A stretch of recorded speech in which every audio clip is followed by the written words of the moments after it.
one of the focus that I will be talking today briefly is about some of the new decision tools and products that we're working with within this team. So the first one that we would like to showcase quickly is about this dry down tool.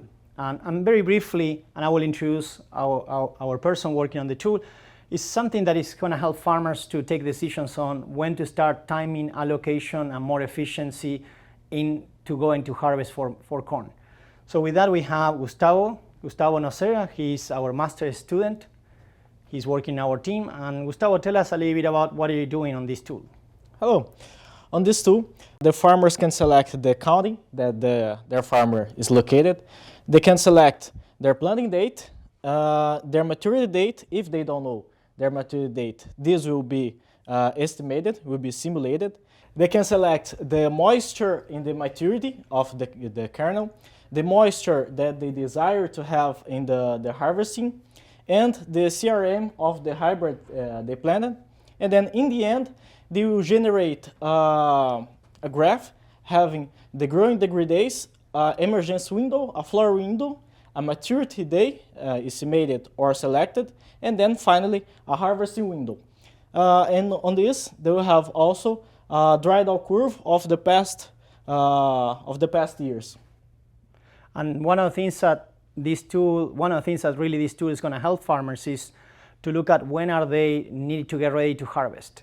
In many situations, I mean, not only for corn, for other crops, making time and allocating time resources on when to harvest is one of the critical aspects to make sure that they can sell more volume and make sure that they can make more profit. So this tool is going to help us farmers to take those decisions on when to harvest. So one of the next tools that we want to showcase is connected to thinking about how we can move forward nitrogen sensing for corn.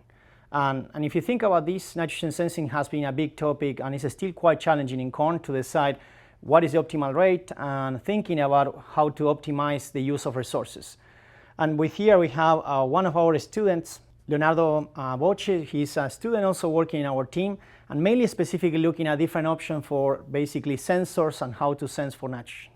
Yeah, so here we have some sensors that we are using for nitrogen sensing corn. The main objective here is to improve nitrogen management and also minimize environmental impacts. This is one of the sensors that we are using, a fluorometer. Here we can see all the variables that the sensor reads, all the information that we need to collect in the field, and later to get this data and process this data. So our main goal is to help farmers to improve nitrogen management, being able to sense nitrogen status, and use this tool to help manage the right nitrogen amount that we need to apply. So as you see, we are looking at more decision tools, practical research data coming from field trials.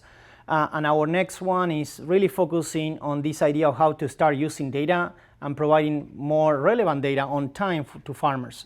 So with that goal, we start working with our variety trials and start thinking about how we put all this information, even historical data, quickly into the hands of farmers. And not only quickly, but also immediately, because as soon as we harvest, we can get this information to farmers and take a decision.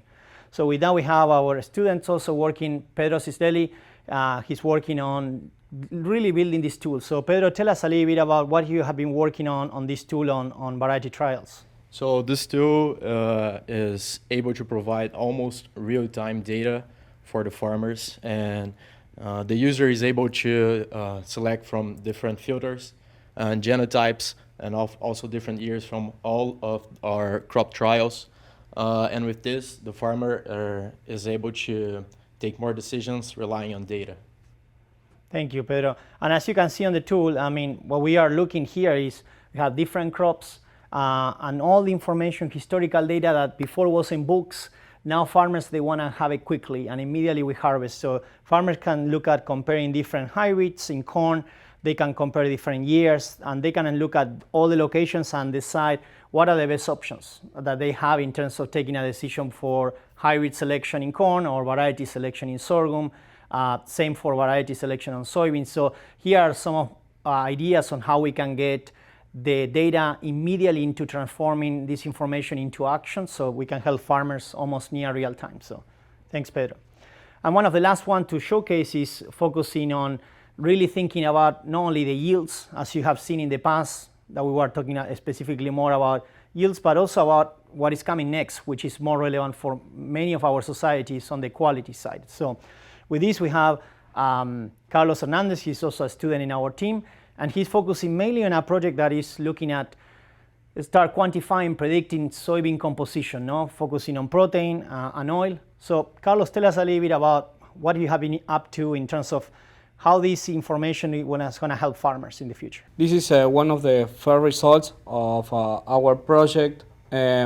This was done using AI and remote sensing, and those models can predict on the fields the soybean seed oil concentration, and with that the farmers can manage differentially harvesting different parts of the fields, taking different markets for them, and with that can improve the revenue with that.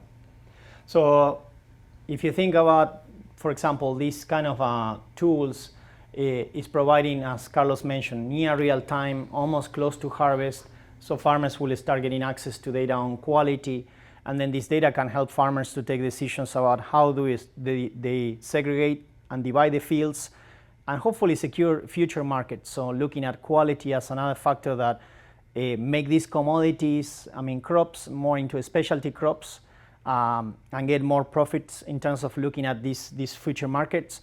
And if you think about the importance of having this near real-time information, as Carlos mentioned, using AI, artificial intelligence, and also using satellite data, really relevant in terms of looking in the future about the next steps into having near real-time data on entire country production in quality, so also for export too.